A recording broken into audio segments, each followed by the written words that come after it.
What is up, everybody? It's Dr. Vibe here, host and producer of the award-winning Dr. Vibe Show, the home of Epic Conversations, and I'm the host of Epic Conversations. 2018 Innovation Award winner, 2020 Best Podcast News Award winner given out by the Canadian Ethnic Media Association. I also co-host and co-produce the only online show in the world for dads and fathers. It's sponsored by Dove Men Plus Care. And being part of that team since 2020, we've reached out directly and indirectly to over 400,000 dads, fathers, and male caregivers around the world. And that is a beautiful thing. I love that. Good morning, Shirley Josma is already in the house. What? Shirley, we don't usually catch you so early. That's a beautiful thing. Love that. Love that. Love that. Yes, as always, I'd like to say you're blessed, highly favored, a magnet for miracles, and a solution for someone's problem. And my co-host, Mr. Ryan Knight, he ain't with us today, but I'm going to use that, but we'll address that in just a second. We are here broadcasting live Friday, February 21st. February is another long month. Fitness IQ Cam is in the house. Morning, Fitness IQ Cam. Hope you are fine and safe. This is good. And again, February 21st, winter has not stopped. We got a bunch of people jumping in already. Excellent. Hey, please tell us where you are chiming in from. Would appreciate you telling us where you're hanging in from. But yeah, this is another great morning for the Morning Vibe Show and Dr. Vibe. So what's been going on this week? What's been going on? Are you celebrating African History Month or Black History Month? Lots of things going on, but you know, people just doing their thing. We're doing all right. Lots of stuff going on in front of the scenes, behind the scenes. I don't know.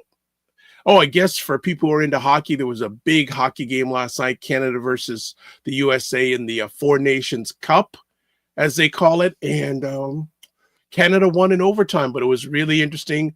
The 47, the president down south said, again, saying the 51st state, Canada, this, that, and the other thing. And when I didn't watch the game at all, but I heard reports and read reports like when the Canadian national anthem, when the American national anthem was playing, there were Canadians that were booing in the audience. The game was in Boston, which is in the United States. There were American audiences were booing when the Canadian national anthem was being sung, and Americans were booing the Canadian national anthem when it was being sung. They're going, USA, USA. Canada won in overtime, though. So, don't know. It's just one of those things. Just one of those things.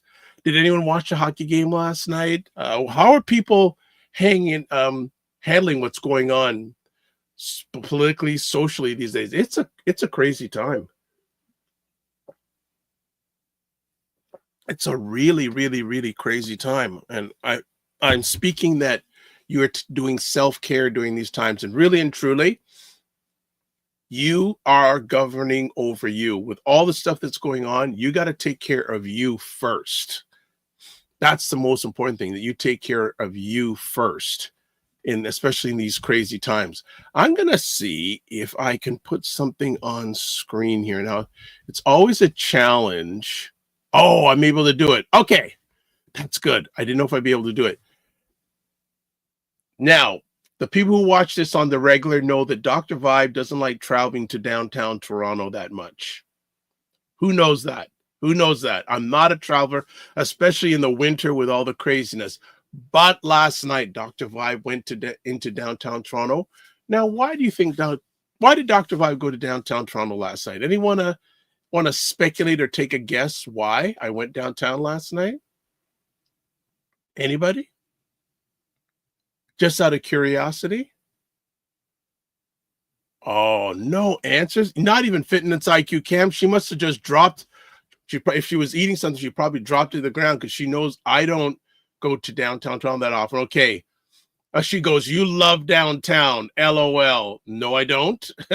No, I don't.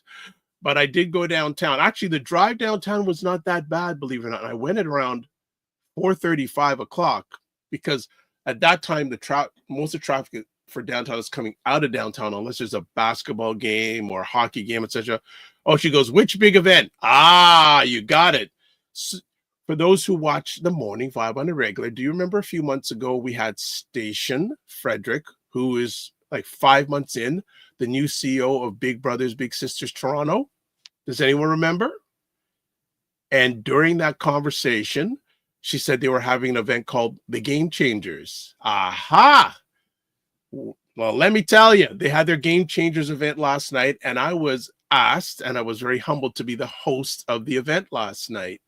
Went downtown. For those people who know Toronto, Spadina and Queen Street. Wow, because Spadina between Queen and Dundas, like heart down, really core downtown. And went down there.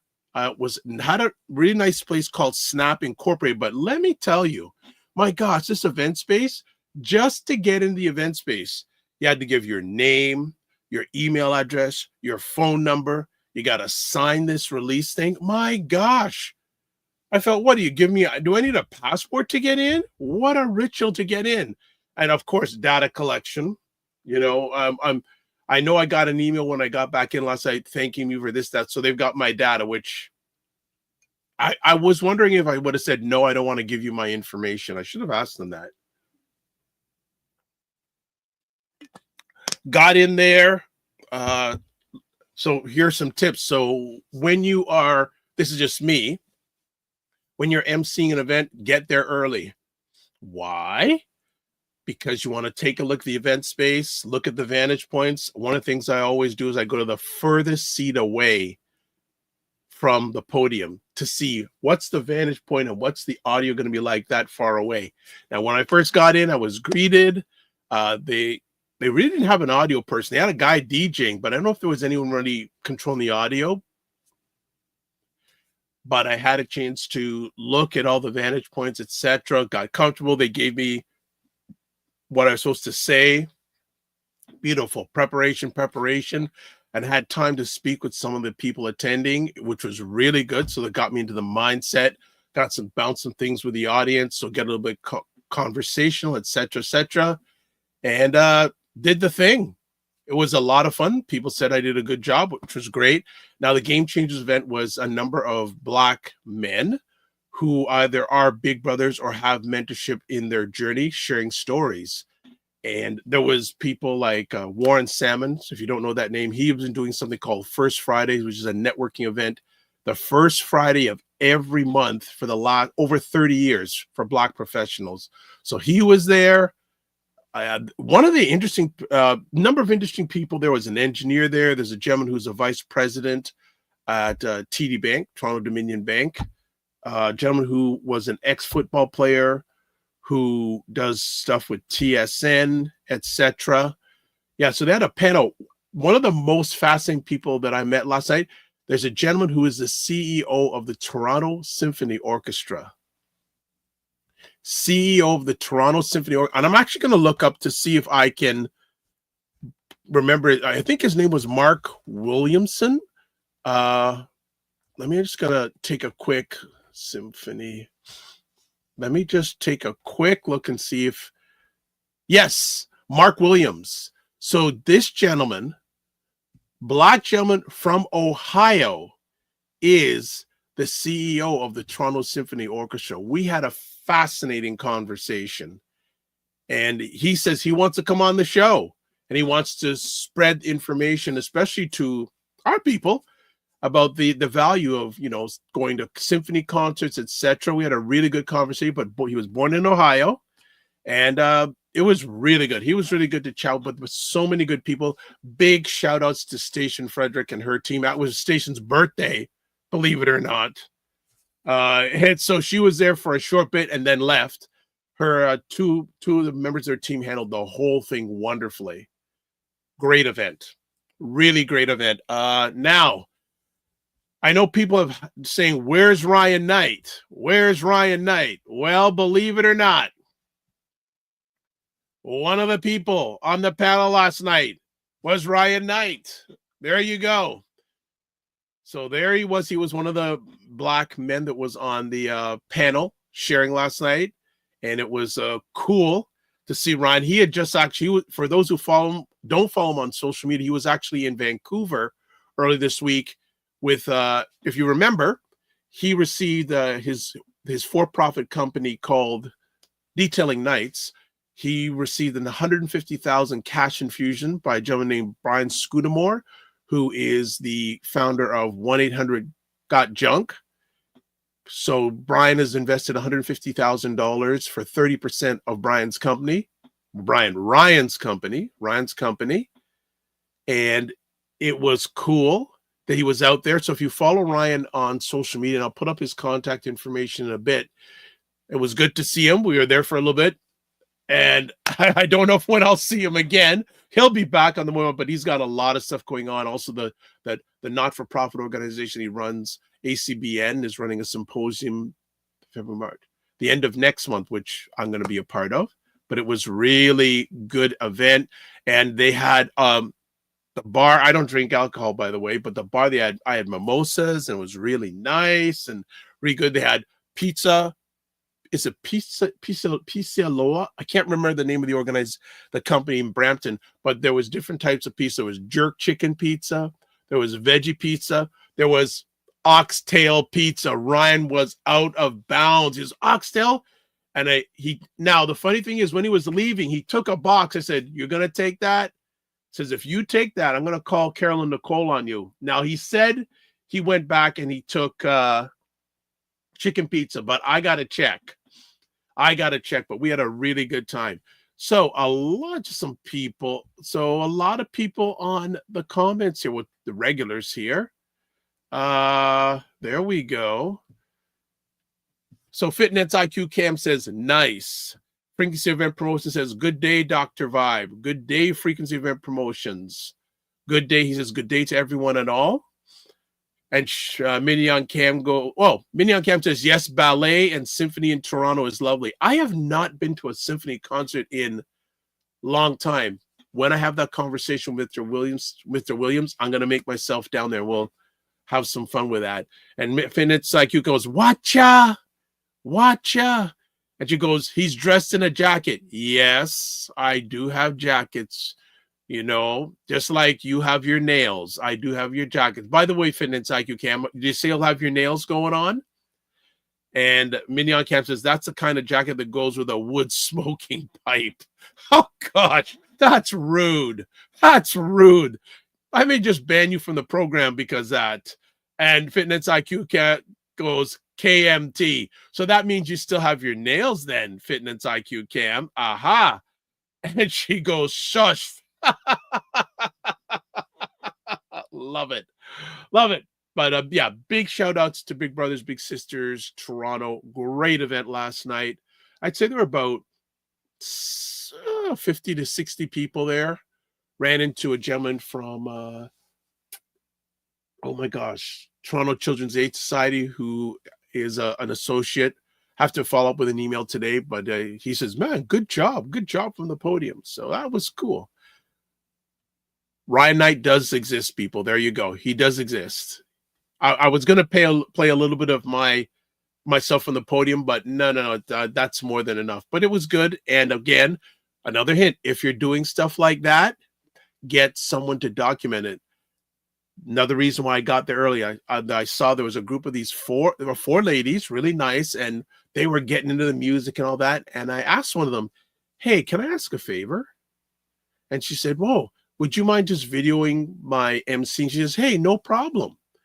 Funny enough, found out a lot about her. She runs a restaurant in Mississauga for the last 4 years that's doing incredibly well.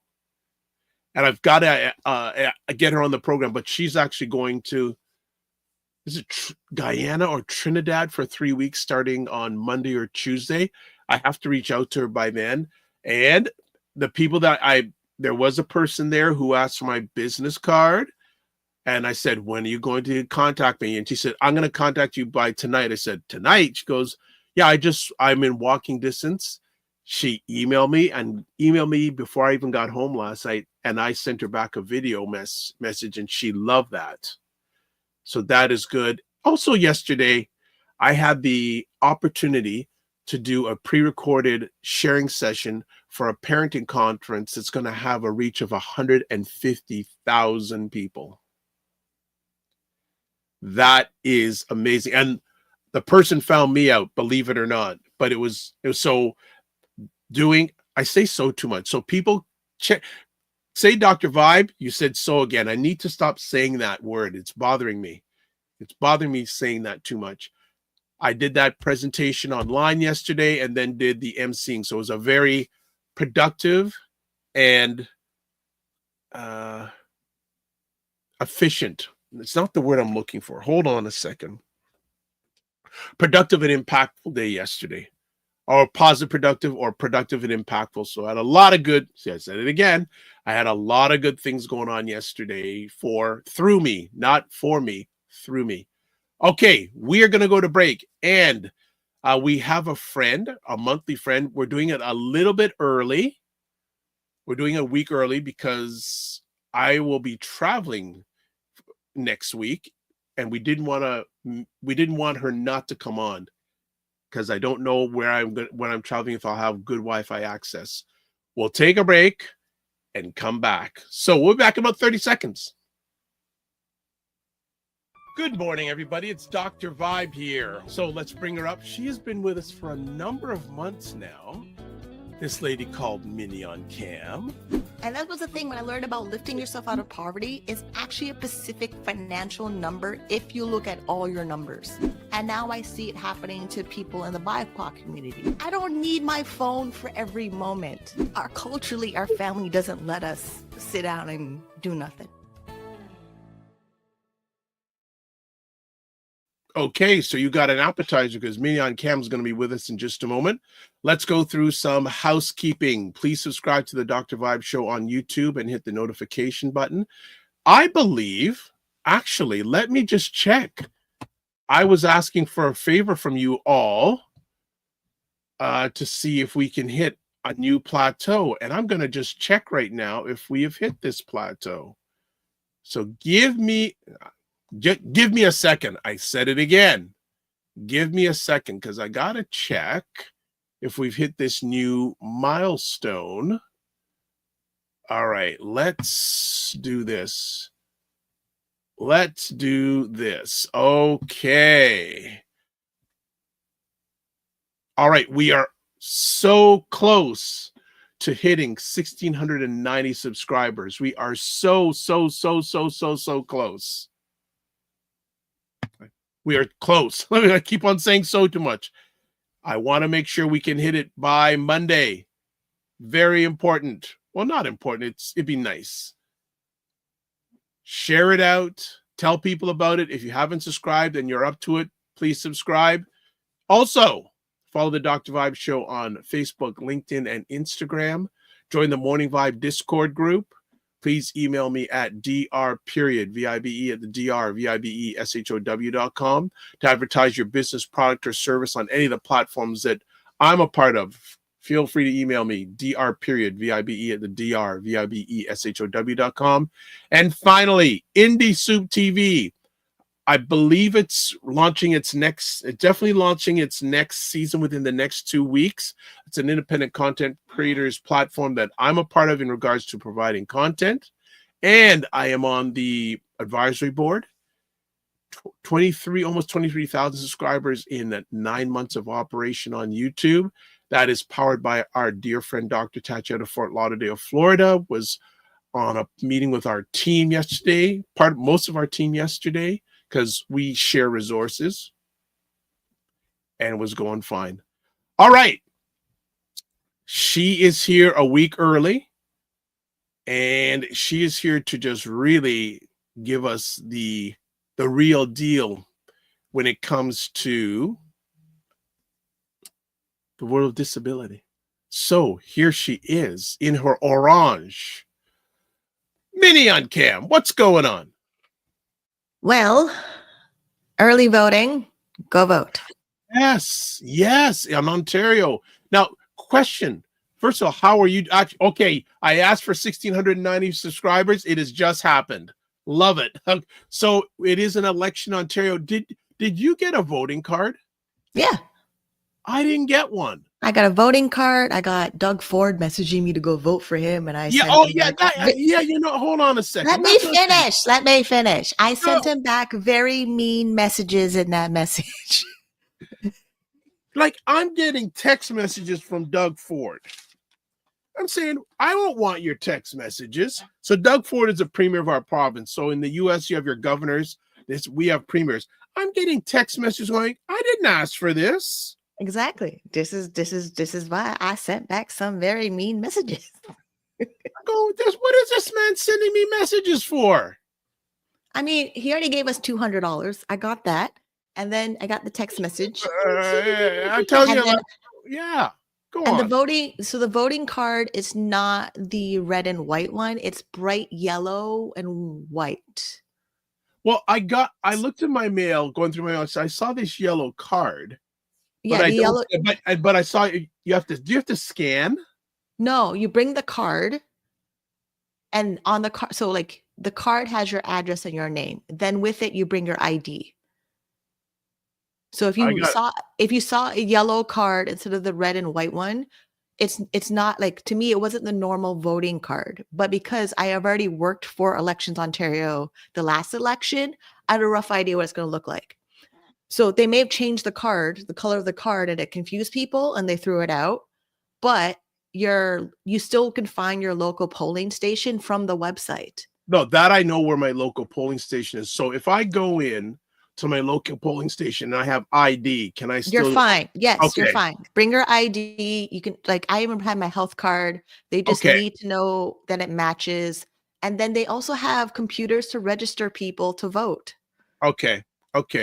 Now look at this. Fitting your girlfriend or your friend in crime and trouble. I got mine, she says. And she goes, LOL, Dr. Vibe, is this the first time voting? Rude, rude. Do you hang around with people like that? Rude people? We hang around for 12 hours on Monday. What? Yeah.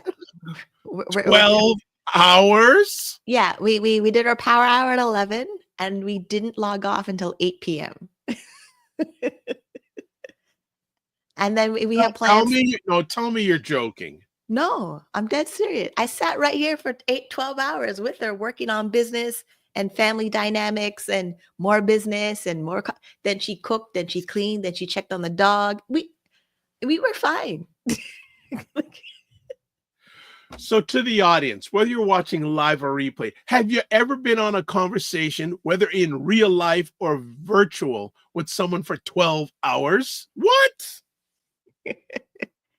I mean, people probably did it in the pandemic when they wanted to be close to 12 families and hours? stuff. I mean, depending on how well you're close to these people, yeah, it can work. You're better than me. Yes, I am. I know you are. 12 hours. 12 hours. Wait, no, not 12. 11 to 8. Wait, 11 a.m. to 8 p.m. 9. Yeah. Still. Oh, Fitness IQ goes, it was definitely 6 hours. Well, sorry, you already got stomped on that. It was longer than that. So don't try to cover it up. Okay. Jeez, that's a long time. That's a long time. Wow. Okay. Other than voting, other than spending 9 hours with somebody, what else is going on? Just content. Like, I'm trying to. I got myself the book. Oh, it's in the living. It's in my room. The YouTube formula book for Daryl Eve's book. So I'm going through that to build more content on my channel. Then Ashay Community Foundation for Black Disabled Canadians. They're doing their event tonight on why diagnosis matters. Then they invited me to speak on their knowledge series for entrepreneurship. I emailed them back saying, yes, I'd be happy to do it. Yeah, I mean, it's business as usual, but because there's an election, people are heightened with their emotions. And the more Doug Ford talks about ODSP, he says the most insensitive things that I really need him not to be there because he's causing more harm than good. And then last night, the they had so one of the neighborhoods, they're doing the political debate panel. They had one just on disability issues. So I watched that. Like, that's why I voted early. Like, I don't need to wait around until next week. Yeah. I know that there was a Black political forum up at, I believe, at the JCA. Yeah, and it's That's virtual, but the annoying part about the Black ACA community, they're not going to talk about disability issues. They talk about Black issues, which is fine. But I have intersectional identities that need to be taken care of. And if you ignore one over the other one, you're not supporting me. You're against me. Because like for me to go to like 3 different events for 3 different things for 3 different communities, it doesn't help me at all. Same thing with entrepreneurship stuff. If we were like Fitness IQ, invite me to this entrepreneurship thing on the weekend, and it's a whole day event, and like a whole day event to remind people that they don't include people with disabilities. Like multiple companies over and over again, to remind them that, hey, you're ignoring us again. So here's a suggestion. Why don't you reach out to the organizer and say, hey, why do you not have anything for this? I do, but they always give me some weird speech of why they don't do it. When the whole point of the AODA, the government made a promise that they would make everything accessible by 2025. They failed. Yeah. They failed miserably for 20 years. They failed. Okay. Where now and then think about it. The last election, anybody that was 15 with a disability, who is now 19 with the disability, can vote. We have more disabled voters than ever before, and you're not helping us. It's growing. Actually, so your girl, Fitness IQ, says she was multitasking during those 9 hours, and she said she had to finish errands and chores. And she says, I wanted to have a reason to see you in person, ma'am. I know why. I'm going. I'm just letting you know. I'm going. When is this event?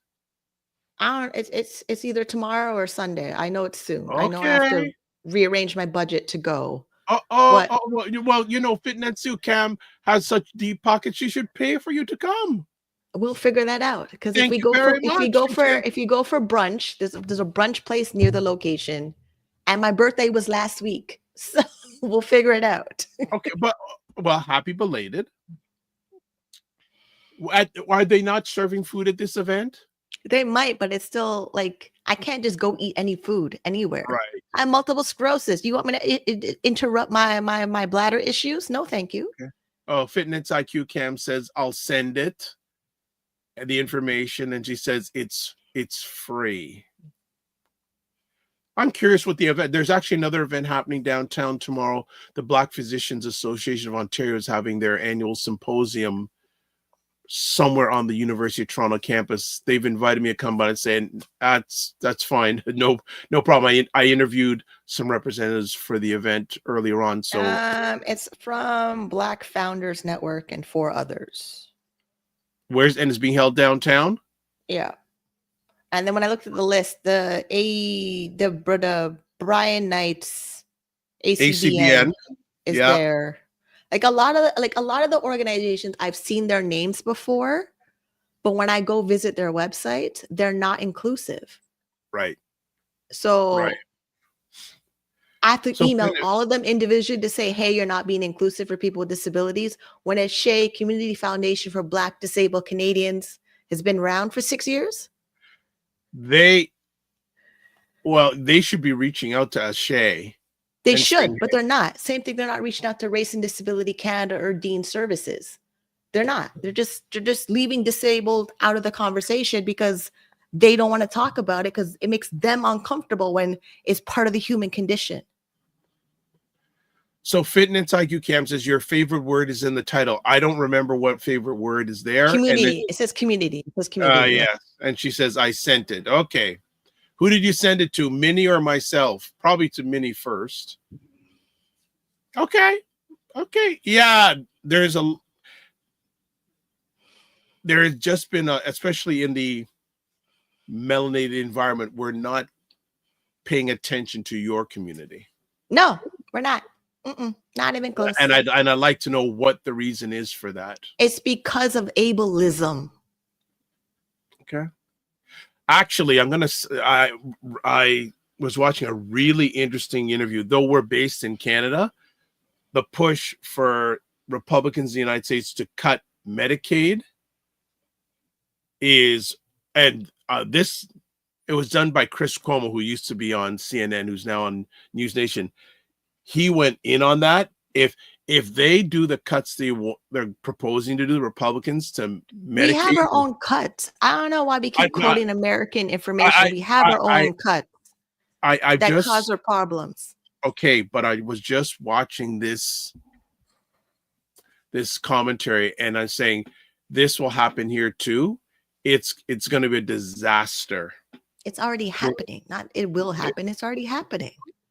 We've on, and so Fitness IQ Cam has gone Kingston on us. Look on your phone, Dr. Vibe.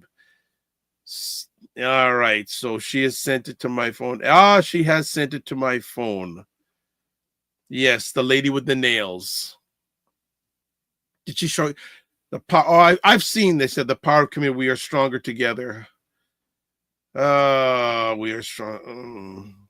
Yeah, they say that, but it's not actually true. But okay, whatever. Innovation, advancing corporate, the Black Elephants. Oh boy. Black Founders, BMZ, EDC, Black North Initiative, Black Thrive, BDC, Founders Fund, African Black Opportunity Fund, Black Tribe Network, ACBN, Federated Black Canadians. So they're all going to be down there. So here's the interesting thing. It looks like, if you are job searching, so this is to go get jobs. Yeah, and then my article that says disabled people are not getting the support they need to find jobs. The level of stuff, if I go there, they're going to just be so uncomfortable because they're not considering people with disabilities. The amount of stats and reports for 40 years that I know of how they treat people with disabilities, and we're always excluded. Always. I may want to go to this and get entertained. I don't have a lot of energy to be wasting in environments that are gonna no, because the thing is, I learned from last Saturday of going out to Vaughan with Wayne's event for his financial service company that he's in. If I'm around too many people, I get overstimulated. I have sensory issues. And then the sensory issues affect my hearing and concentration, and then my balance. So if I'm in environments that I have to use more energy than I need and I get nothing out of it, I'm not going to go. But because Fitness IQ Kim is coming downtown, and I already know she had issues with the car, and she says she's going to go, and the thing is only a 1 streetcar ride away from me to get there, I'll get there. It's not going to take me a lot to get there. Yeah. I already have a discount fare for having a disability to go get there. I'll get there. Yeah. But I already know me getting there, I'm planning a lot to get there. And I'm planning a lot to get there in an environment that doesn't even ask you in the registration, do you need disability accommodations? There's a big hiccup there. That's a big faux pas right They'll there. assume that the building has disability accommodations for maybe 1 or 2 washrooms. That's not what we need. If you have all the presentations, you have all the slides, are you offering ASL? Are you offering the descriptive presentation so that people with low vision can understand what's going on? Are you going to introduce yourself in the room to say, I'm wearing an orange shirt with black and white vertical stripes and a short hair with black brown skin, and I'm an African Caribbean woman? Low vision people don't really know what's going on. They just hear your voice. You have to paint the scene, paint the whole picture so they know. Do they need ASL? And then there's different ASL. There's patois ASL.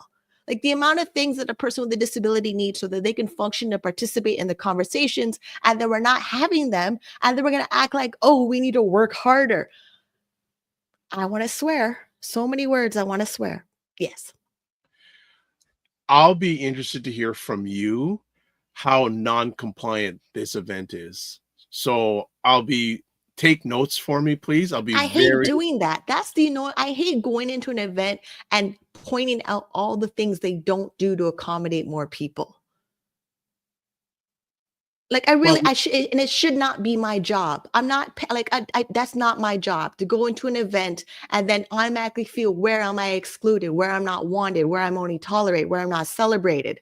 Why am I doing that? No, I can do other things. I can spend a whole day on Zoom with Fitness IQ Cam and get way more work done.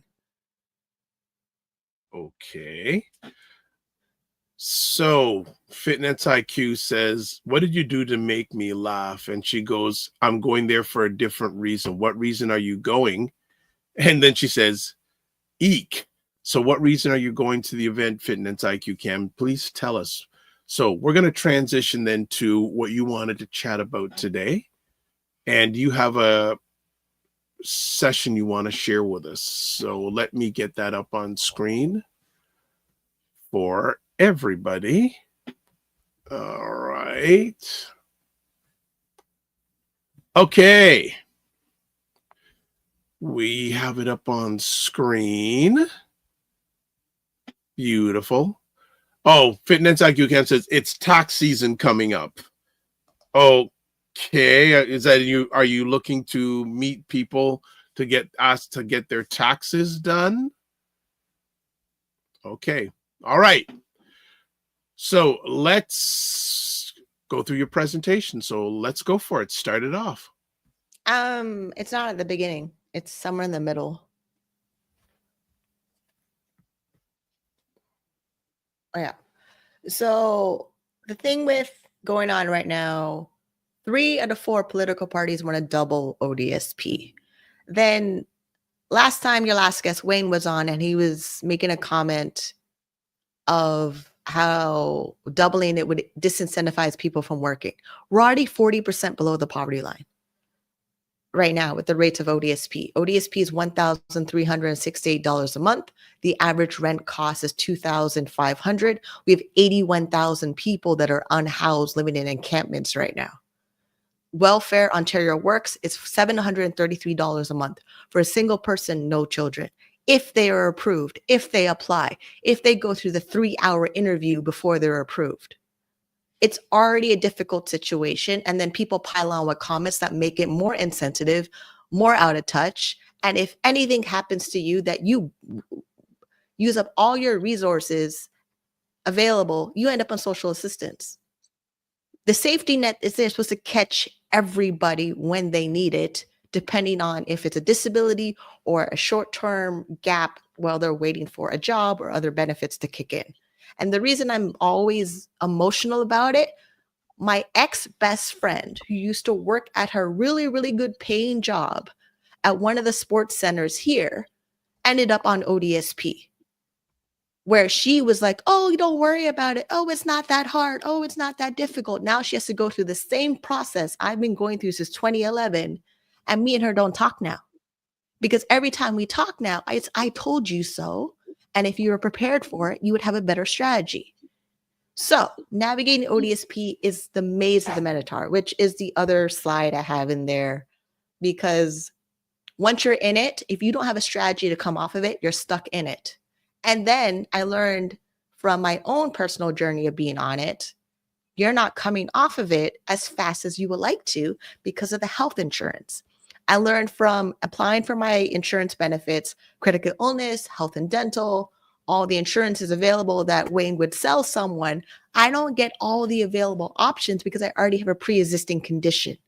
It's already treated, it's already diagnosed, it's already paid by an insurance company for the prescriptions that costs me, one of them is $14 a pill for 30 days every month for the rest of my life until my doctor decides, oh, we're going to switch you on a different medication.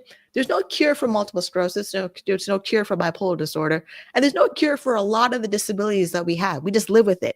If you don't die from your disability, you're living with your disability. And living with your disability is 40 to 50% more income to spend on the expenses that you need to manage your disability. So with navigating ODSP, when a person first gets on it, it's a combination of They may start on the Ontario Works program first, and then from there, they apply for the ODSP application determination package. The determination package for ODSP is not this small little 2-page form. It's 20 pages of stuff, and half of them a doctor has to fill out. And oh yeah, we have a doctor shortage. We're like over 2 million people don't have a family doctor. So this is a system that we have that people poo-poo on, but you need it. And if you don't need it for yourself, you probably need it for a family member or a friend or a neighbor. 1 in 15 people are on social assistance in Ontario alone.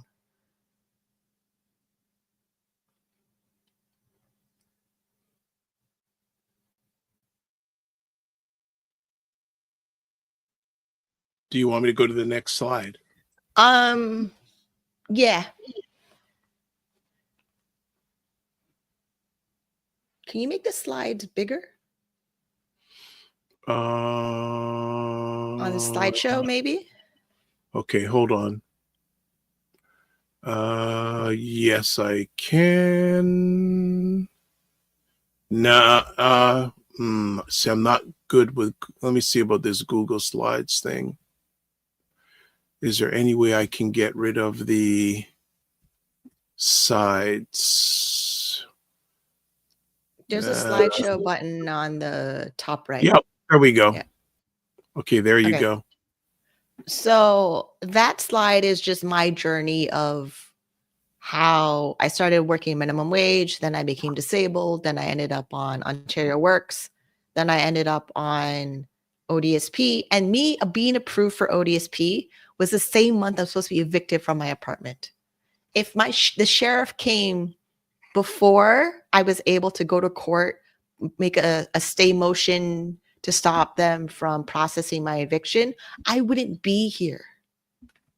Like, people don't realize that the way rent increases are happening without rent control are forcing people, when they have a hard time, to not bounce back. Like, we have people living in a tent right now, and the amount of snow we have outside, they're still outside. I'm not the norm. I'm like a small percentage of success in the population of social assistance. Like, we're assuming that everyone has the same starting line. No, we don't. I didn't have it, and I still don't have it. Even if I make more income to come off of social assistance, I'm still tied to the government assistance program because of my health insurance, because of my prescriptions, because of my multiple sclerosis, because of my bipolar disorder, because of addiction issues, because of all those things that I have that I always have to pay attention to. I don't get a moment of not paying attention to that. And I learned that the hard way a decade ago of letting another extra person in a romantic relationship come tell me that, oh, I don't look disabled. So I started doing things because he made me feel like I can't show my disability, and it caused me more harm. I ended up psychotic and naked in the hallway because of me believing his nonsense. So I'm done with that. Fully done with that. So the process of going full-time employed, you have health benefits, you enroll in your employer benefits, then you become disabled is not the norm. It's not that, like, we're acting like everything is equally when it's never been equal from the jump. And then the way the systems are for health insurance and the underwriter process, the application process, they are looking for reasons to exclude your health condition. And the more they exclude your health condition, the more likely you apply on social assistance government programs. And then you actually are always tied to the government programs depending on what you need, like the assisted device program. So like compression socks, a walker, medical devices and supplies for diabetes, all the things that we think is automatically just available to us, that is not unless you have insurance or you have enough money in savings to cover the cost of it. And depending on what's happening, it's a daily expense that you have. Where Fitness IQ Cam is probably doing a lot more medical expenses for certain people because of their health issues that they have. So this slide I don't need anymore.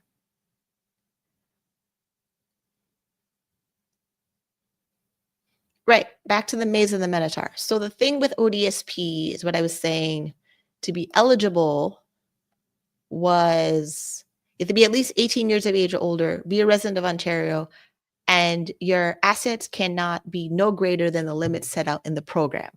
The assets set out in the program is where a lot of people get tripped up because we don't have proper financial literacy education of asset planning.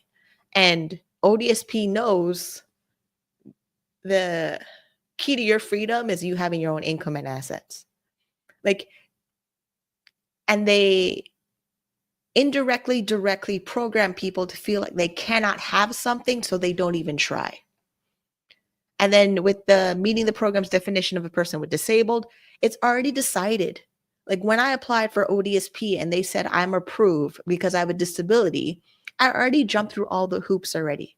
So I don't need this extra person telling me that I don't look disabled or it's not that bad or, you know, you work so good, you're doing so good, you're so strong. I don't need them telling me that. Because if I forget to take my medications, I am in the hospital. Are you going to be there waiting for me for 6 to 12 hours or 24 hours in the hospital waiting to see a doctor? Probably not. Like the amount of people that should be there with me when I'm in the hospital, they're not. Mom's at work, dad's at work, grandma doesn't know. Then by the time grandma knows, it's like, oh, okay. Like I'm usually in the hospital by myself, dealing with my disability, dealing with the challenges that come with my disability, dealing with psych evaluations. Last year I had a psych evaluation. There's no psychiatrist to monitor me right now. The only monitoring I have right now is my family doctor, assuming I don't do anything to break the rules where she can de-roster me as a patient. Because that's the thing what's happening there. And you may have a family doctor, but if you somehow go to a walk-in clinic that's not in their approved network of your family doctor, they can say, hey, you've done this and now you're no longer my patient. And then you're left on your own of the 2 million people that don't have a family doctor. You can't just go shop around for a doctor like you can in America because it's private. Here, once you have your doctor, that's it. Once my doctor sets up the referral to my neurologist to monitor my multiple sclerosis, that's it. The only thing that will switch off with doctors like that is if he retires and moves me on to a different doctor that he trusts in his practice, or I have to go back to my family doctor and ask for a new referral. And there's no guarantee that I get a BIPOC doctor in any of my health conditions that I would like. So the representation that we need in our healthcare, not happening. Because why? We're voting for people that make it worse. We're voting for political leaders that make it worse. Because, oh yeah, they're white and privileged and don't have to deal with our challenges. And then person of a disability under the age of 18 with a disability, they have 6 months before they turn 18 to apply for disability benefits. It is the most difficult process in the entire world. And anybody who's not on disability or doesn't have one yet, you're not making it easier for people with your judgments and criticisms and whatever that's going on. And then believing the nonsense that spits out of Doug Ford's mouth. Stop it. Actually have common sense. Oh my gosh. Common sense is so difficult to have it. That part's good. That side's okay. Okay, so before we go any further, just want to catch up. Dr. Tati says, good morning, all. Also, Fitness IQ Cam says, would be interesting to see the results of your poll, Dr. Vibe. So for people who are watching live on YouTube, I am running a live poll at the moment, basically asking how many people are living with or know someone who has a disability. That's a poll that's running on YouTube live right now. Fitness IQ Cam says, she goes, especially with the amount of folks watching live. Yes. And Dr. Tachi says, this is eye-opening. That's good. The point. I mean, I'm taking all of my frustrations, all of my experiences, trying to summarize it in this 13 presentation slides to open people's eyes. Because, like, I don't have the luxury of going back to my life before the disability. Right. I have to move on from what it is now and make it work. But I also know that there's people on disability benefits that are in my peer support groups, that are in my meetings and all. They don't even feel like they have a chance because the system has ripped them apart so bad. Mm-hmm. And then you're coming and tell us to try harder or work harder, but you're not even there for their medical appointments or reminders of what they need done for prescriptions or like supplies going. You know, many times I freak out that I can't afford toilet paper when I go buy toilet paper. where some people just automatically have it stored up in their house for days on end, like my grandma's basement. Wow. All right. So before we just do a little reset here, we are hanging out with Minnie on cam. We're talking about navigating the Ontario Disability Support Program, ODSP, and probably where you're living, it may be as challenging. So this is a good foundational piece in regards to that subject. And then Minnie, I know it's worse in America. The America SSDI program is difficult, and with whoever's running the country over there, it's going to be more difficult because you keep voting people who want to make it more difficult for people that are struggling. And the amount of stats that come out from America, and then Canada decides to, when Canada does their own research, they model another country. They don't actually build research based on the needs of the people in their country. And that is causing problem globally. So America has their one model. Canada copies a version of America's, but they change a few things to make it Canadian. Then the UK has their own program for disability benefits. Then New Zealand, then Australia. Like, you can actually look up reports from the UN of how they treat people with disabilities globally. And the UN said Canada is the worst on their list. wow. So and remember, Canada's supposed to be the friendly country, but the UN said the way they treat people with disabilities is the worst on the list. So clearly we're not doing something correctly if the UN says we're treating people with disabilities worse. And then the funeral that I went through last year, November, for Isabella, the reason she's no longer here, she applied for medical assistant and dying because of her not able to get enough what she needed from the disability support program to manage her disability. Got it. So how are we helping people if we're supposed to be Canada the good? We're not good. We're really good at hiding it. We're not good at all. Dr. Tachi says, I think the problem is that those who vote are voting in such ways because it doesn't affect them until it does. Yeah, and then when it does, you cuss out your government that you voted for. And also want to put up, if you want to get in contact with Minnie, these are different ways. I've also put it in the comment section on all the platforms that I'm broadcasting this on, except my LinkedIn page. But you can screenshot that or go to the comment section on all my platforms and check it out. Another thing too, the poll we're running, do you, on the Dr. Vibe Show YouTube page, do you have, or do you know someone that has a disability? 83% have said yes, 17% have said no.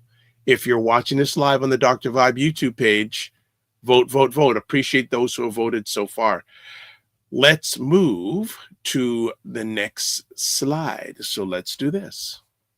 So that's a screenshot of my welcome package from Ontario Disability Support Program, copies of letters and communication I have with them. It's a growing, annoying document of going through their employment supports, and Doug Ford decided to rename the program over 2019, call it Employment Transformations, and he outsourced it to for-profit employment agencies. But instead of them actually helping job seekers with disabilities find employment that they're actually like willing to do, but also willing to stay in long-term to be sustainable, they're not. They're making it harder. Like, everything that you would think would supposed to make a person thrive and be successful and then be self-sufficient and independent is actually harder in Ontario Disability Support Program, because every month I have to report to them, did I get married? Did I have assets? Did I get gifts from mom, dad, and grandma? Do I still have my disability? Like 2017, they did a medical review wondering if my disability is no longer my disability. Okay, yeah, it is. I may have medication, suppressing symptoms and things like that. But if I go off those medications, my symptoms and progression of my disease and multiple sclerosis comes back. So everything with it, I never actually get away with not reporting to ODSP, because when I discovered it on my live stream, the last time I was live on my own channel, Section 9.17, I have to be making enough income for 2 months in a row then apply for traditional health benefits, and maybe they'll continue covering my prescriptions. So when we worry about why isn't someone coming off of the system, it's because of their health care costs, their prescription costs. And it's not like you're volunteering to pay for their medical expenses. You're not. Like, the level of I have to worry about, not only did I take my medication on time, I also have to worry about, will the government renew my prescription? Like, my multiple sclerosis medication is delivered from the pharmacy to my house, but it's only delivered to the pharmacy when they have a current blood work on file of me. They have a current MRI evaluation of me. They have a current payment from the insurance company from me. If I change my insurance too quickly, or I am no longer eligible, I don't have my prescriptions covered. And then, because I've been on Ontario Disability Program since 2011, that commitment of me signing away my life is there for the rest of my life until I can prove I have more income and assets than what the program allows. Then I have to figure out health insurance and medical expenses. And then I see Dr. Chachi asking me a question of, do I face any backlash because of my advocacy? Right now, no, which is really good. But there are people out there who are scared to talk about this. Like, okay, they're scared to even remotely describe what I'm describing right now. So Ruby Pantera says love emoji, and she says, I'll be back to watch a replay. I've got a long drive right now. Great video topic. Well, we appreciate that. And we appreciate that you're driving and not trying to watch this live at the same time. Thank you. There are people who do this. You shouldn't be doing that. Focus on the road. That is the weirdest thing. So, like, I'm talking about disability, and I'm talking how bad the disability program is. Then you're driving with your phone with this. And some places have snow, and every driver who's distracted driver, if they hit you, you end up right here in that place I tell you is the worst thing to be on. This is not a land of milk and honey. It is a land of fire and brimstone. It is awful. Okay. What's up next? Next slide. Yeah, the next slide shows pretty much a screenshot of my account when I log into disability benefits. So the payment section is where it'll tell me my next payment coming in from my entitlement. So Ontario Disability Program is $1,368. $582 of that is shelter. The rest of it is basic needs. $582 is shelter. The average rent in Toronto is anywhere from $1,600 to $2,500 from a studio apartment to a one-bedroom apartment. And then when people give me like suggestions, oh, you should sleep in a separate room and keep your work separate. And if you're in a studio apartment or a one-bedroom apartment and you work from home, chances are, depending on your small space that you have, you're doubling up on the space. And then, keep your room cool and certain temperatures to fall asleep. I don't have that luxury to have that. And then communications is where I send messages back and forth to my caseworker. The profile section is like letting me know my address, my mailing address, my ID number for my disability file. And then the reporting. So I have to, the reporting's a whole nother slide. Reporting's the next slide. Reporting, I report my income.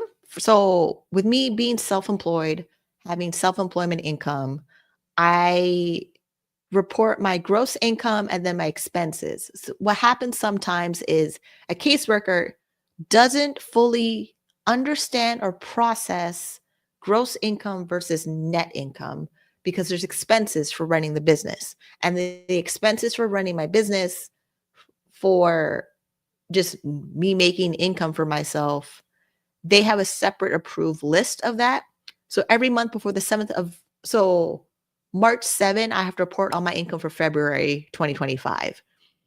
Then the system has this weird way of moving my gross income to net income. And if the gross income is over $1,000, it will reduce my payment from ODSP by 75%. If they make that horrible mistake, I have to spend hours of my time going into the disability office, getting it corrected. And depending on the caseworker that's on my file or working it, they may tell me they're right more than I'm right. And if I escalate it and everybody in the office agrees that they're right versus me actually being right, probably general accounting practices, I end up falling into their system of moving my gross income as earned income when my gross income is not earned income.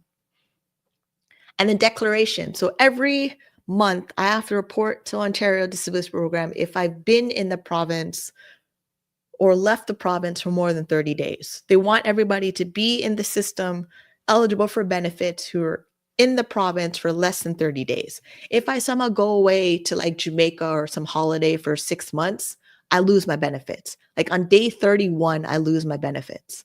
And depending on how I lose my benefits, and it's being an overpayment, then I owe the government back the money they gave me in that month. Then employment stuff is anytime I report changes in my employment. So like the time in 2018 when I worked for Elections Ontario, I sent them a record that I got hired for them, and then they updated my file. And then marriage, like expenses and so like my rent, when it increases every single month, I report it to them. But because I'm no longer in the pay direct system anymore where they would pay my rent directly to my landlord, I could report my expenses to them, but it's not going to affect my file anymore. And part of me stopping the pay direct was to get back more power and autonomy with me reporting my responsibilities to the disability government so that I can actually plan my exit on my terms. And there's one more slide.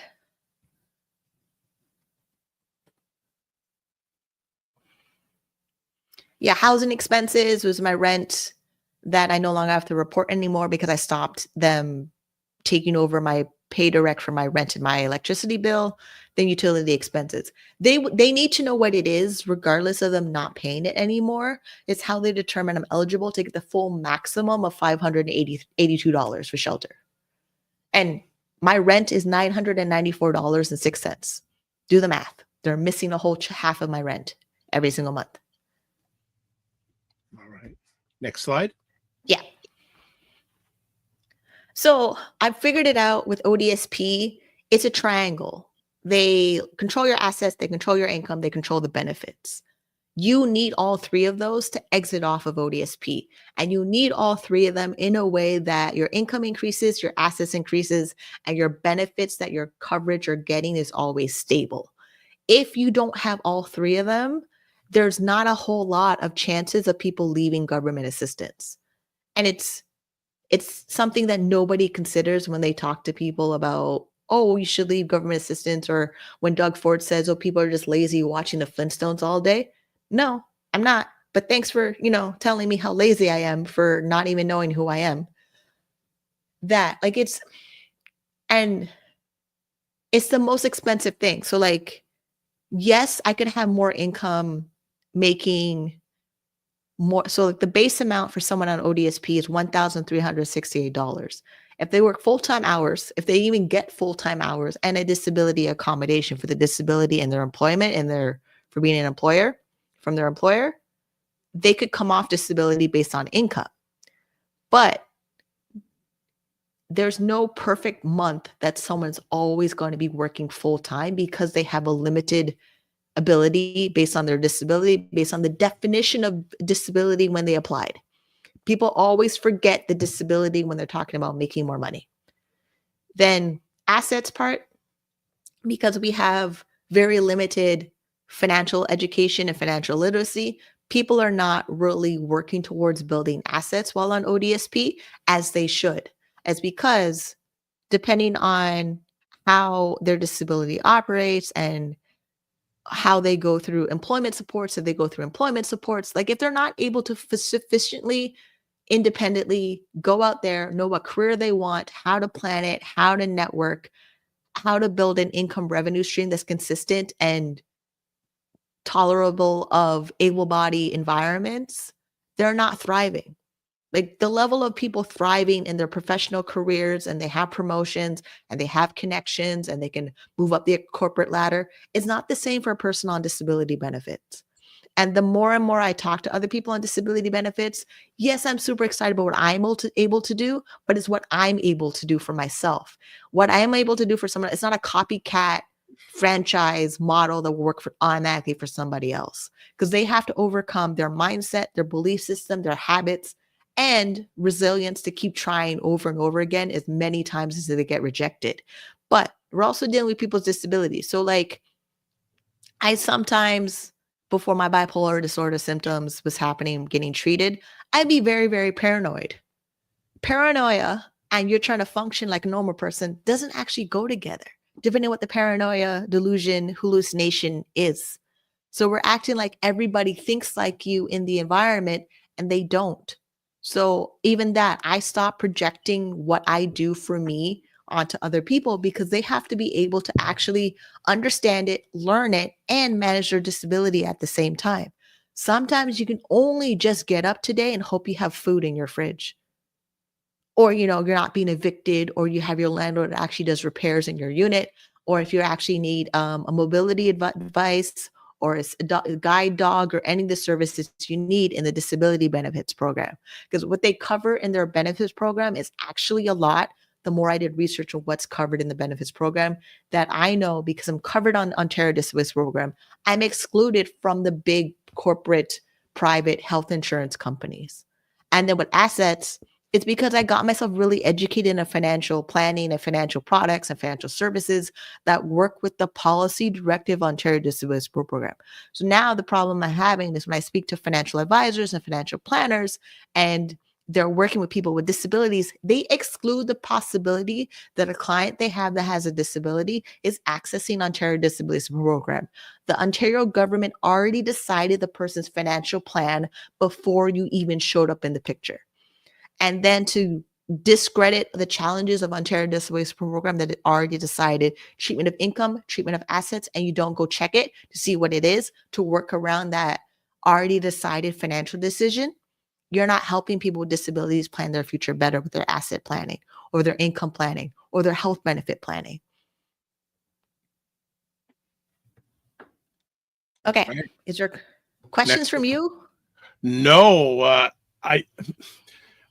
from me, obviously it's a system not set up for success for the participants.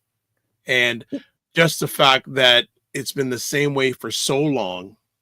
Yeah, And 1996. there's been no change in the approach, even though I'm sure the politicians have always been asking for input, but there's been no change. There's been small changes. So the small change, actually, no, there's a couple of major small changes that they did. So like the income cap threshold before, when I got approved of ODSP in 2011, if I made any amount of money, they would cut my benefits by 50% on the dollar. Then they changed it where they had a threshold exemption cap of $200. Then anything above $200 will be deducted by 50%.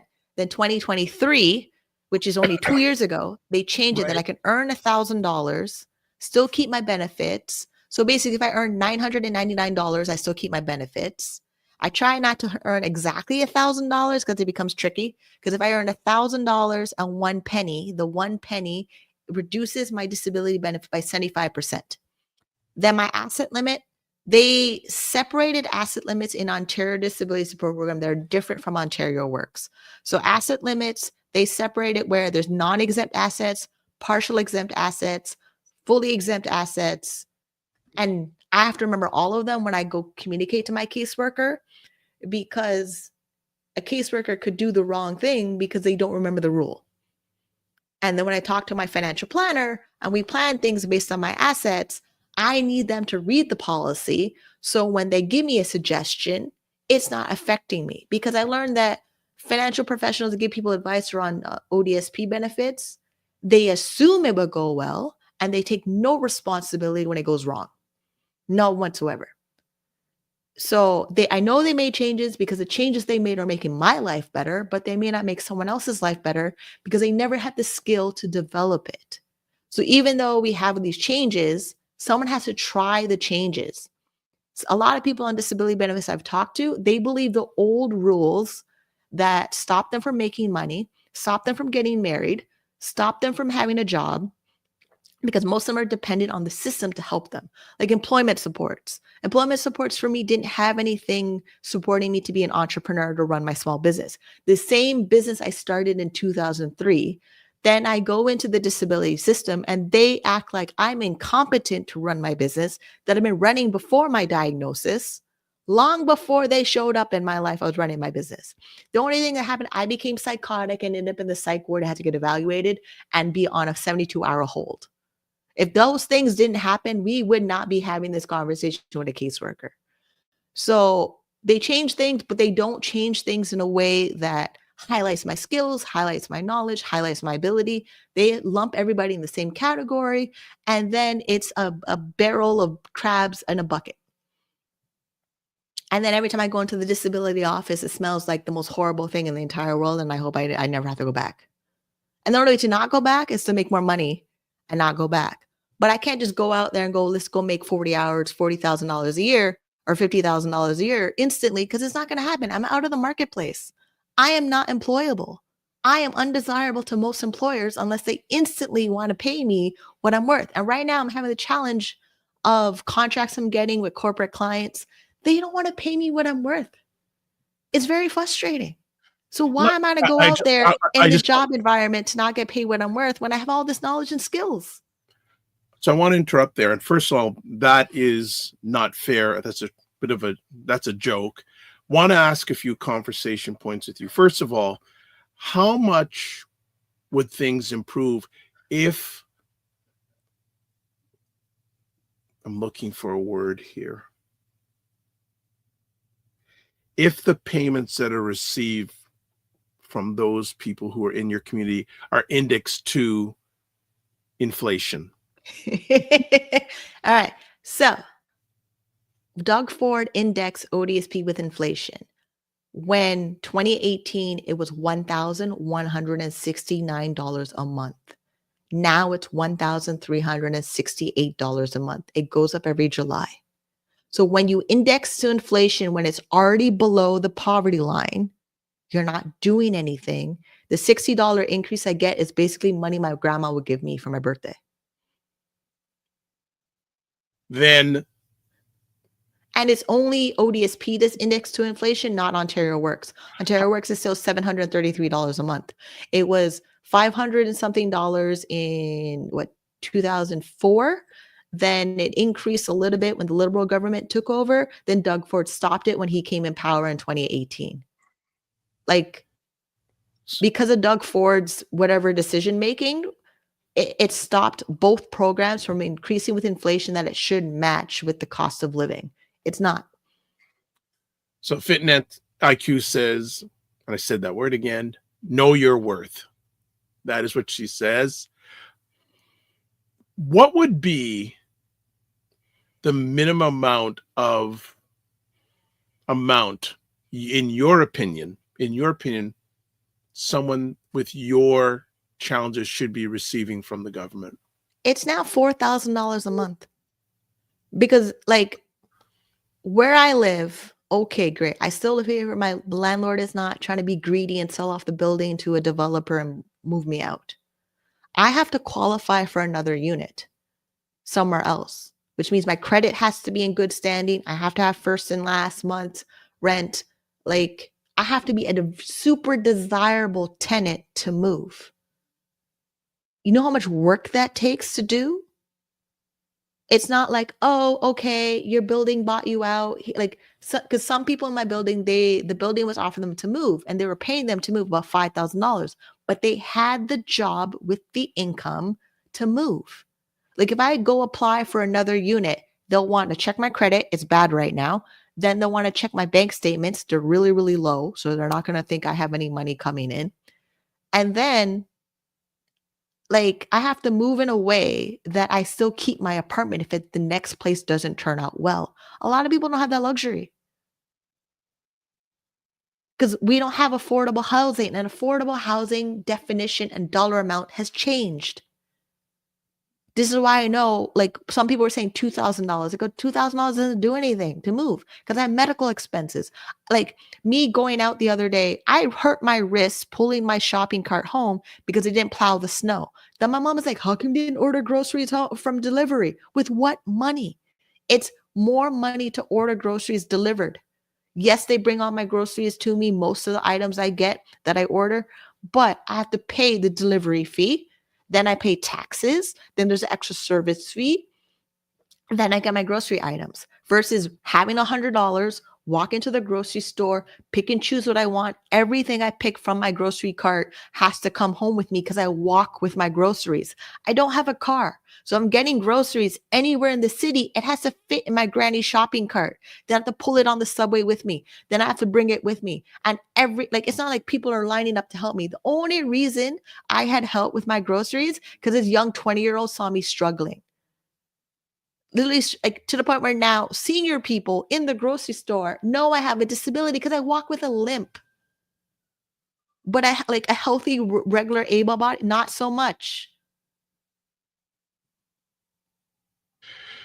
So just to say that word again, just to update our poll on the Dr. Vibe Show YouTube channel, do you or do you know somebody who has a disability?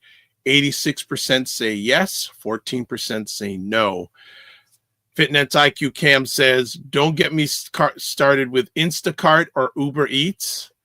And she says, look like she had a body in her bag. I sent her the picture of my cart when I brought it home. And I hurt my wrist. And the bruise is still here. The bruise is still here. I see it. Wow. So again, you are saying that $4,000 a month would be a good starting point for you. Yeah. Like I'm in market rent, and I'm market rent in a building that's rent control. I'm like for 17 years, but my building could say, oh, we're doing a reno eviction on my unit. And that I have to fight them back to prove that it's not true. You know, every time a tenant has to send a request to the landlord and tenant board costs us money. Because when I was fighting to keep my apartment, when I got approved for ODSP the same time the sheriff was to come evict me out of my apartment, I had to pay $125 to have the court see my case. And luckily there was enough timing in the court system to do it. People don't have that now. The courts are all backed up from the pandemic and everybody not paying rent from the pandemic. Isn't that interesting that we're in 2025 and the courts are still backed up from the pandemic?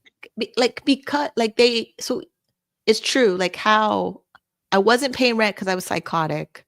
I tried to go to court for mediation. I was making some payments, so it kept the contract going. And then I went back and because depending on what medication I was on, if it wasn't the right medication, like SSRIs don't work for me because of the type of bipolar brain chemistry that I have. I'm on an antipsychotic, but it took me 2004, 2010, 6 years to get on a right working medication. But every time they gave me a wrong medication that did not work, it set me back.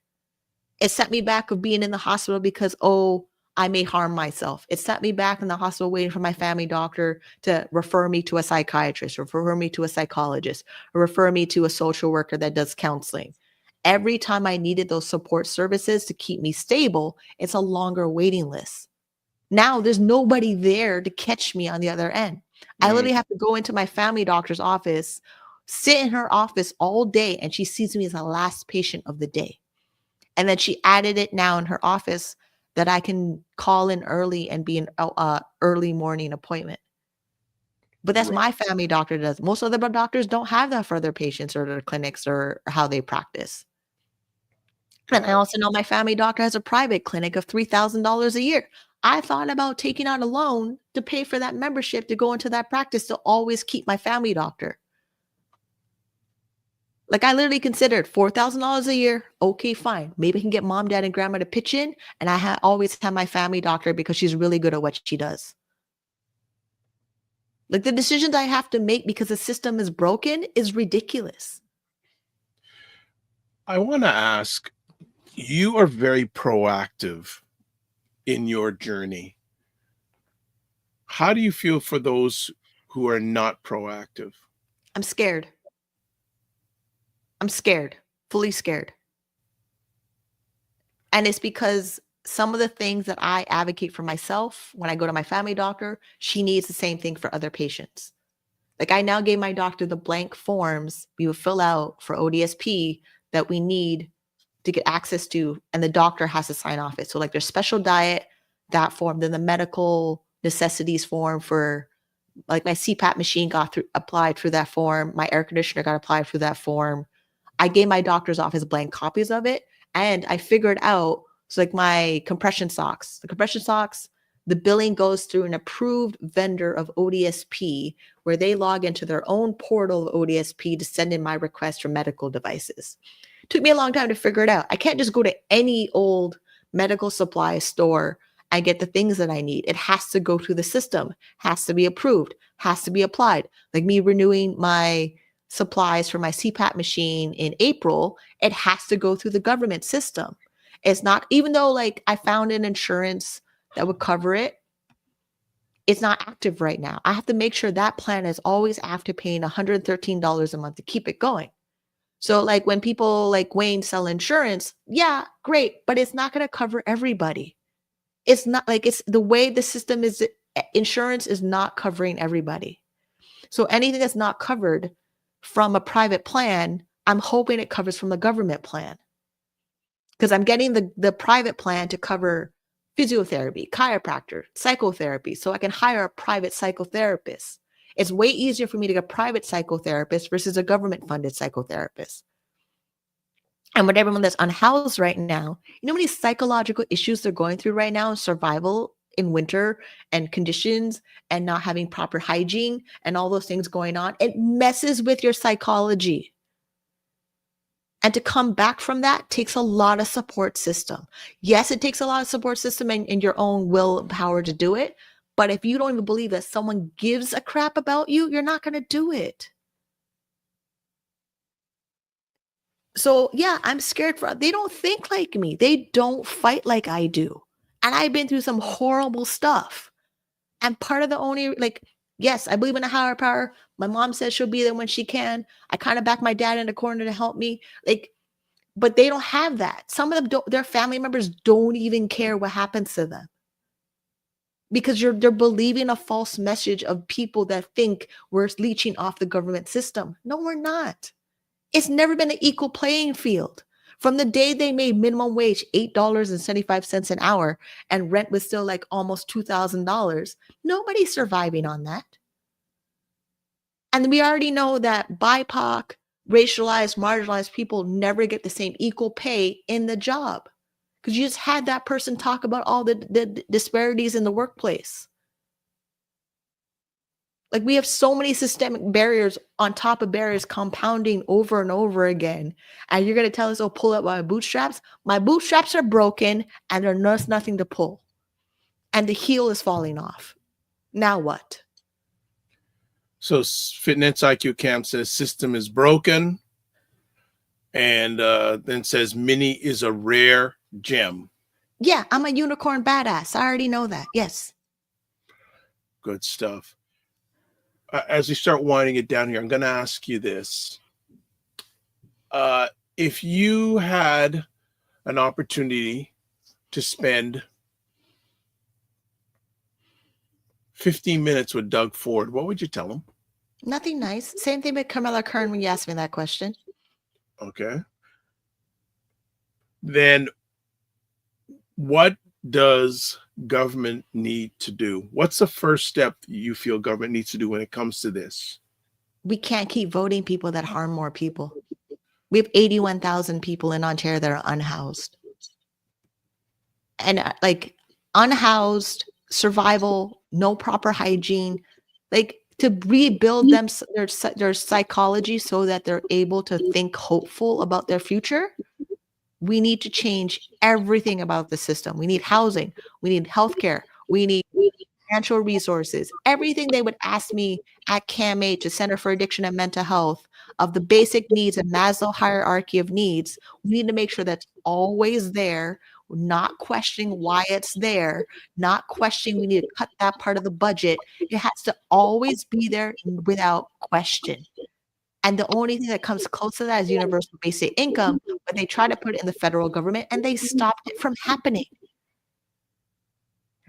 Because the federal government is run by able-bodied people that automatically have a salary, and automatically have housing allowance, and automatically have benefits, and go to their cottage and all those things. We don't have that. There's no cottage I can go to for vacation. Like, we need to make sure the basic needs we already know that we need from psychologists, psychiatrists, marketing experts is always there and never cut out of anybody's budget. Right. Fitness IQ Camp says she'll be on CP24, Cable Plus News 24, getting locked up, and she goes, kidding. And then the Wallamala, never seen you before, but welcome to the family. Asks, do you believe Crombie will increase ODSP, or is she just marketing? That's a liberal person, right? We played that circus before.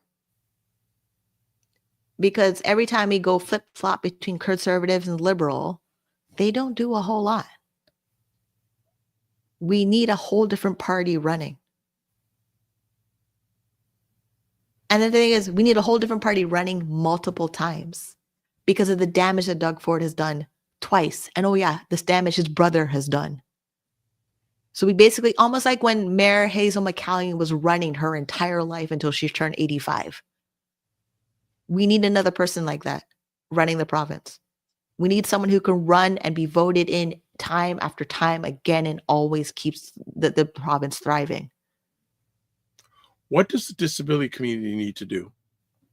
We're already doing it. We write to our MPs. We advocate for ourselves. We have family members advocating for us. We have family members scared for our children's future because we don't have the benefits and supports that we need. Like people with intellectual disabilities. Like my cousin. My cousin has an intellectual disability where when my aunt passes away, a home is supposed to come pick him up and take care of him. We hope he lives out his life well. That is the trust you have in other people. Then my uncle, he is hard of hearing. Most of everything from my uncle he got into government housing, but the government housing waiting list is 10 to 40 years. I'm 40 years old. You're telling me if I reapply for government housing and if I'm not in a domestic violent situation that I may get housing in 40 years. Because when I was in a domestic situation, I applied for the housing list. I applied for all the government housing lists that there were. And the day they said they found me a unit, I got into this apartment. Let me just interrupt there. Then would you say that housing is top priority? It's one of them. Remember, like our basic needs for survival are multiple. It's our psychology, it's our thought pattern, it's our behavior, it's do we have food that we need to eat? And then with me having multiple sclerosis, certain foods are inflammatory, which means makes my symptoms worse. So I can't just have any food given to me from the food bank. It'll make my disability worse. We already know people that are accessing food bank are getting scurvy because they're not getting enough vitamins and minerals in their diet from the food they're accessing from the food bank. So we need to make sure that people have the choice of getting the food that they want from a grocery store that's usually more fresher than a food bank so that they can actually follow the doctor recommendations of diet and exercise and all the things that they already run in our blood work. Every time I go to the doctor's office and they run my blood work and something's deficient or low, we're trying to figure out what part of my ODSP benefit plan will cover it. And if it doesn't cover it, I'm maxing out credit cards to cover the thing that they prescribe for me. Like it's multiple. It's like we have to worry about everything it needs to make a person stable. The psychological, like it's not just housing. Because when a person has housing, there's no food in their fridge, then what? If the person has housing and their bed is filled with bed bugs, then what? And oh yeah, they don't have clothes. They don't have soap. You know how many times I meet a person with a disability on ODSP who does not bathe because they don't have soap? How are they supposed to get a job? Oh yeah, and most of them don't have their teeth.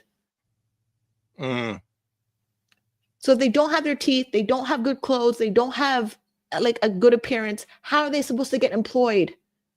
gotcha.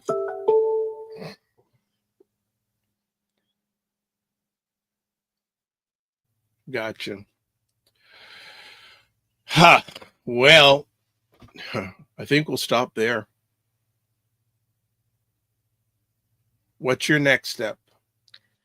Well, we did half of the slides. That's right. We got part 2 coming up. Actually, no, we did all of them. We talked We did about all we did all the we did. slides. It wasn't a visual of the mindset, well-being, and dimensions, but I talked about it a lot because I had a slide about the physical health, mental health, meaning and purpose, evaluating well-being, and then emotional well-being. Those pillars of things. Yeah, I think that I think we save that for part 2. No, That's like I talked about it, but okay. people didn't have a visual what I was talking about. So Okay, well, we can share that with them. Hold on. That can be done. Hold on. There we go. it's the one after it. Okay. Yeah, that one. Where it covers everything we just talked about that needed for someone. So like environmental, intellectual, spiritual, occupational, social, financial, emotional, and physical. The dimensions of a well-being for well-being. Then there's another image with another circle pie chart of 6 pillars of well-being of career, physical, family, environmental, financial, and mental. And then the last one was physical health, mental health, meaning and purpose, evaluating well-being, emotional well-being. That every time a government makes a decision that affects someone's well-being, they lose hope.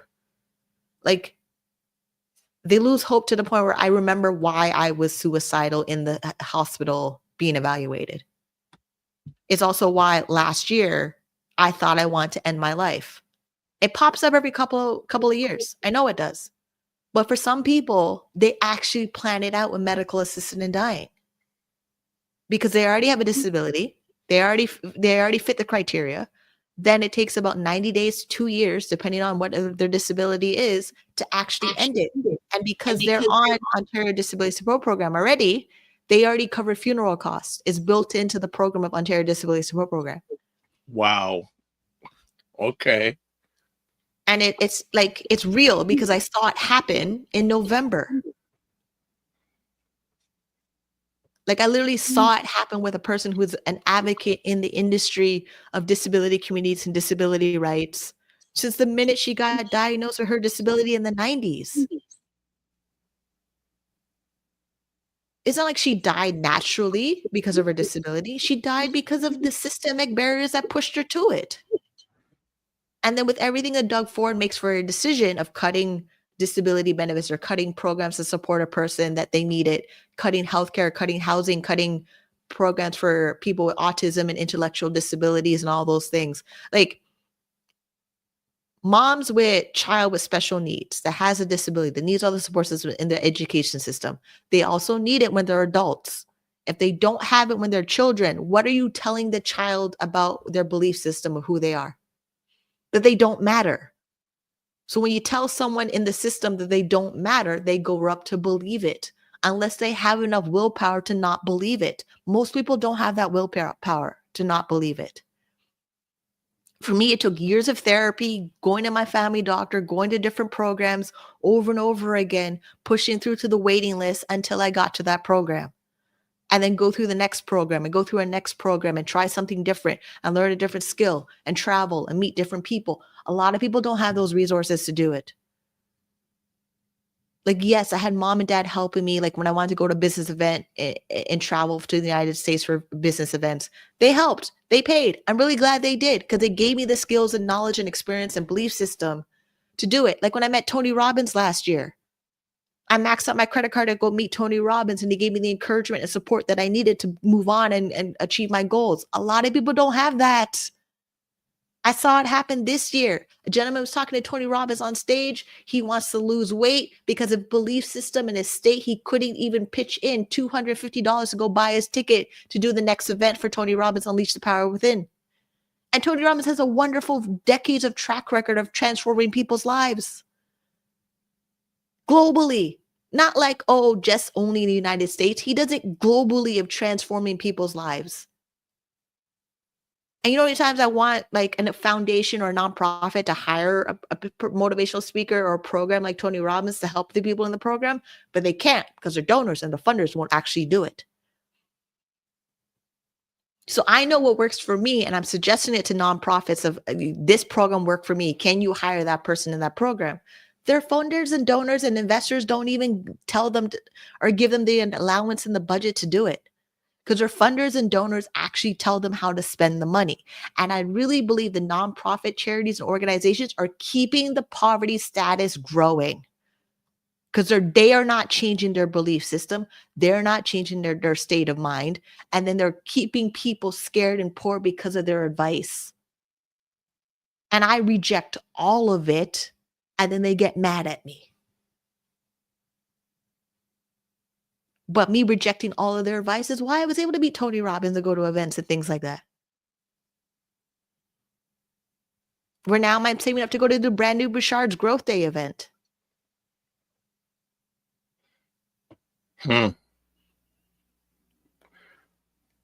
Okay.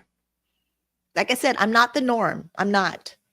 But I definitely remember what it was like to be struggling and surviving on disability benefits. I would get my $1,069, pay my rent, have 1 week of groceries, sit down and watch TV and completely cry every single day. Cry every single day. Because I was told a lie. I was told Ontario Disability Program will take care of my basic needs so that I can be stable and move on and rebuild my life. That was a lie. And they told me that because they didn't want me to be suicidal.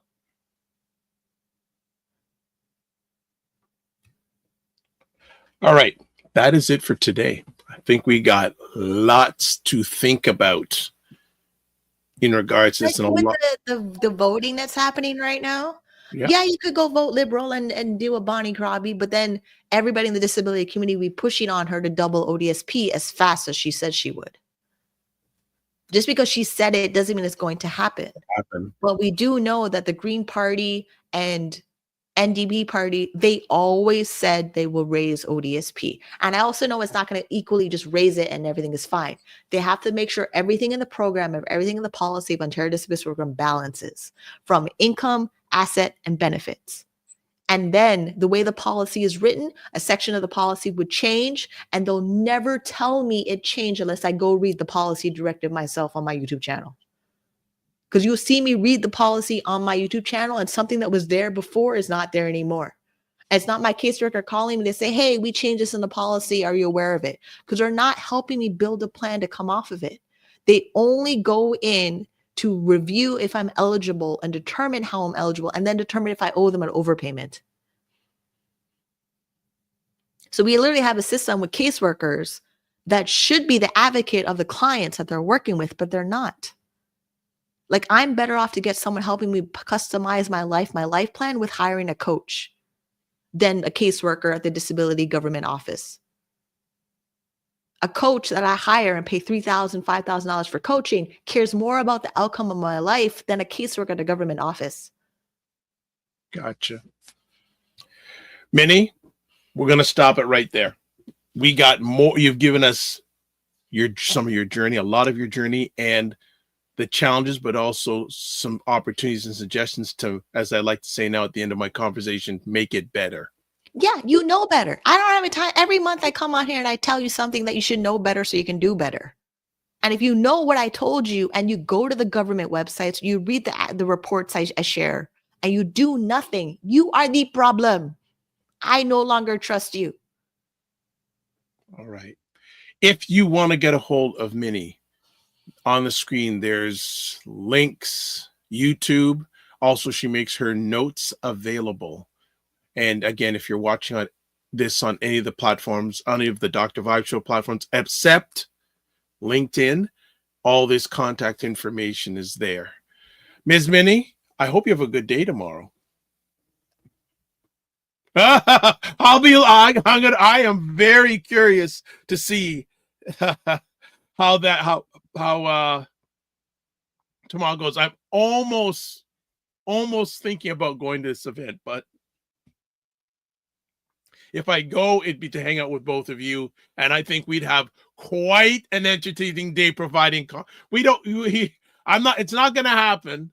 If I was with you, just bring your recording to make a podcast episode. Then if I come, I want to do IG lives down there with all you and I, just providing commentary.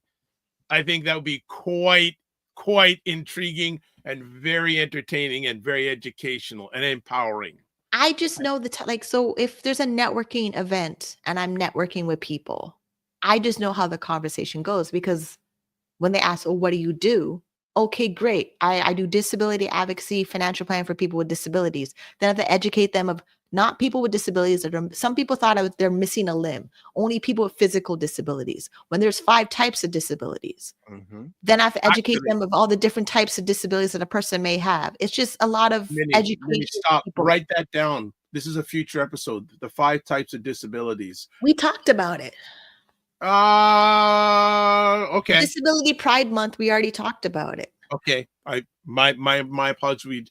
We did, but that's a good thing. But again, I am very looking forward to hearing what goes on tomorrow. Fitness IQ says, I only had to say, I don't know what that is. That grapes once, LOL.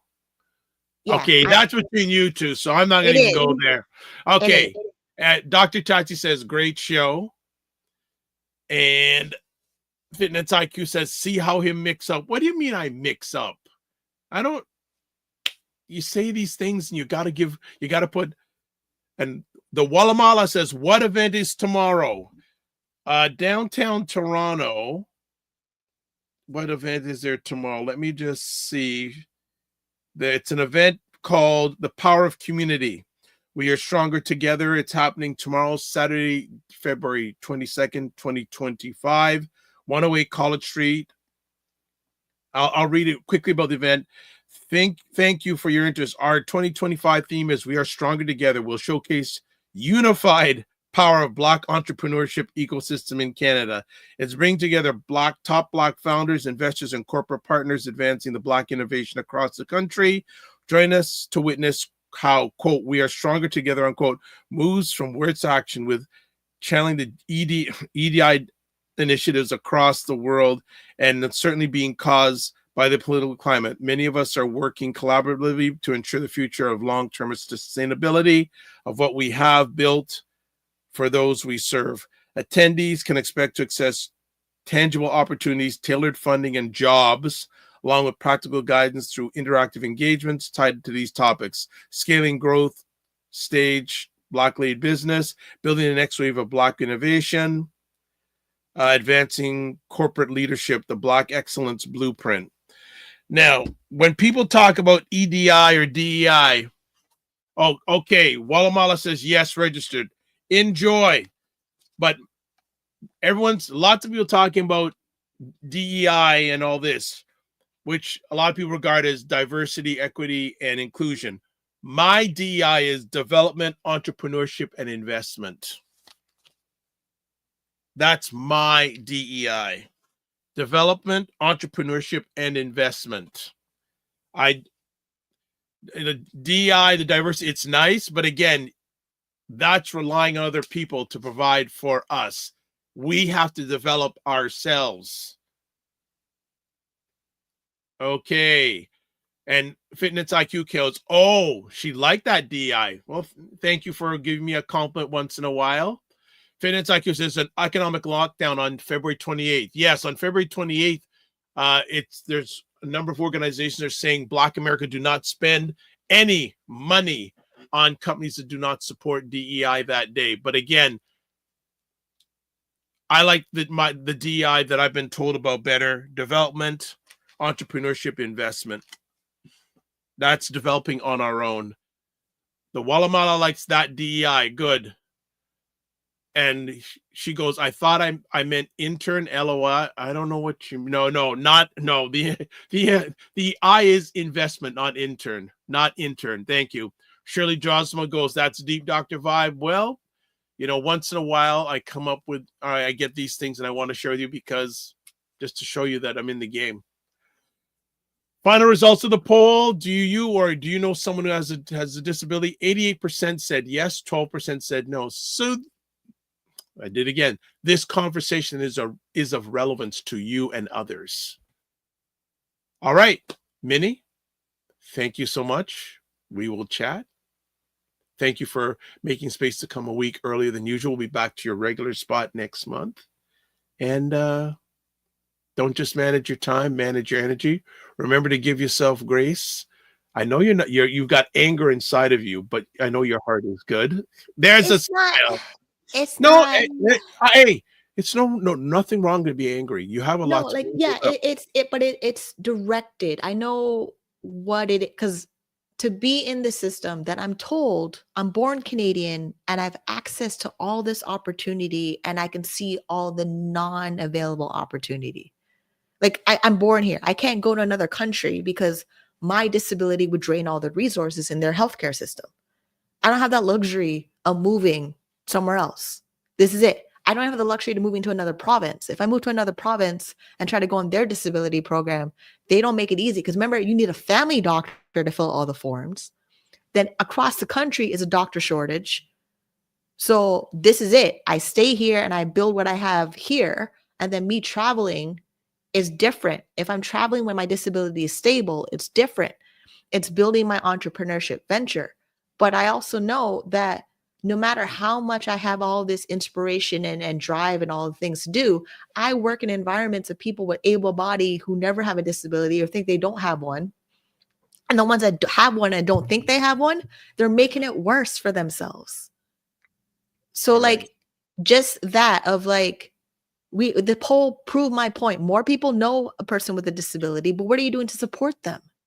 Are they getting treatment? Are they getting the diagnosis that they need? Are you not telling them, oh, you can heal it with church? I hate when people do that. And it's always in the Black community that does it. Like the amount of supports and services that we need. Are you writing your MPP? Are you doing the advocacy groups? If you're a caregiver, are you doing the caregiver support groups? Like all those things that we need more people accessing it so we know exactly what part of those parts are broken. If they don't know what's broken, they're not going to put money into fixing them. Because the politicians that made these programs and cut these programs, they think they're fine. And if you don't say anything, they won't change anything. There you go. That's what we had. If you don't say anything, they ain't going to change anything. Finance IQ says this is eye-opening that 88% know someone that has a disability, and we need to be more mindful. All right. As always, Minnie, don't just manage your time, manage your energy. Remember to give yourself grace. If you're not making money, make history, but we want you to make both. And finally, make it better.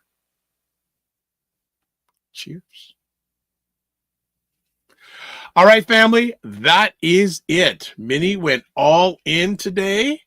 And I'm telling you, that was a great conversation. As we close it down, please subscribe to the Dr. Vibe Show on YouTube and hit the notification button. Thank you for getting me to 1680 when I asked. Just asked. Like the Dr. Vibe Show on Facebook, LinkedIn, and Instagram. Join the Morning Vibe Discord group.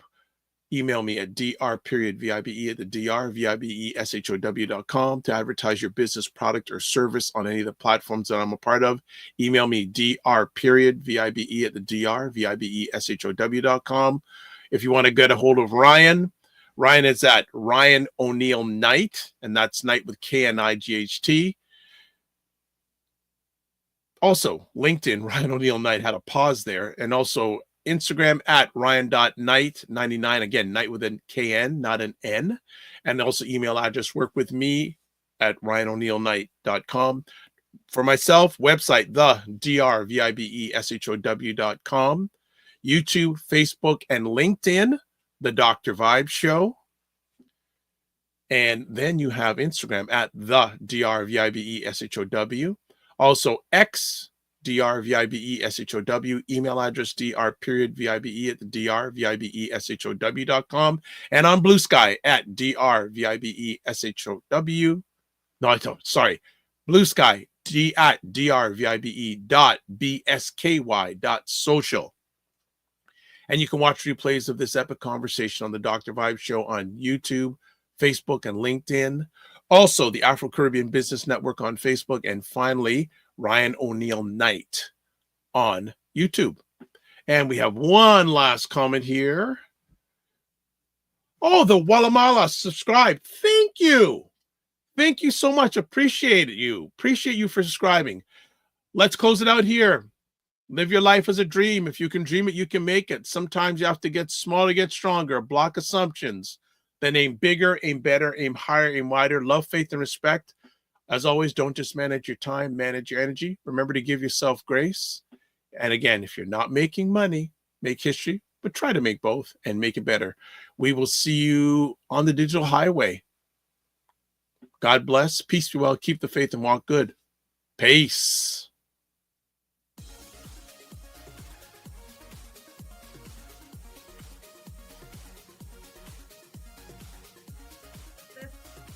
This whole thing of using your business with plant-based products, don't you think your life should reflect that too? Juke him, Carolyn. Juke him. The family loves us here because they're saying Fitness IQ Can says put a wig on to get in. Oh my gosh. Like the ideas are just coming fast and furious here this morning. What? Okay, look at this. Global Women Ambassador. Good morning. Look forward. Okay.